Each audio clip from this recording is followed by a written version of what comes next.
অন্য মেয়েদের mood swings হলে তাদের বয়ফ্রেন্ডরা যা করে। হ্যালো, কি করছো? এই তো একটু কাজ করছি। ও, তাহলে তো তুমি বিজি আছো, রেখে দেই ফোনটা। এই শোনো বেবি, হ্যাঁ, কি হয়েছে তোমার? ভালো লাগছে না কেন? আমার। জানি না। চকলেটস খাবে? না। তাহলে কি আইসক্রিম খাবে? না।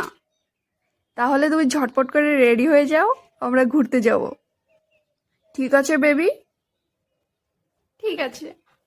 হুম হুম, রাখছি।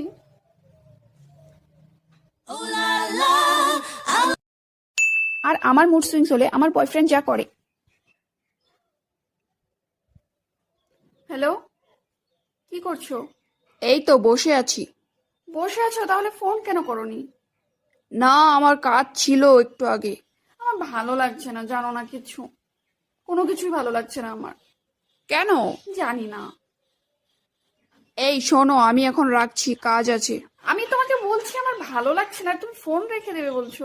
তুমি তো আমাকে কিছু বলতে পারো।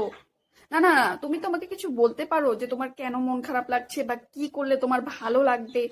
সেসব না জিগিয়ে তুমি আমাকে বলছো এখন তোমার কাজ শুরু হয়ে গেল, এই তুমি বলে বসে আছো, আর এখন তোমার পরে কাজ ফোন এসে গেল। করব। হ্যাঁ, হ্যালো, কেটে দিল। হ্যালো, তুমি ফোনটা কেন কেটে দিলে? তুমি তো একটু আগে বললে তুমি বোঝে না সে, বোঝে না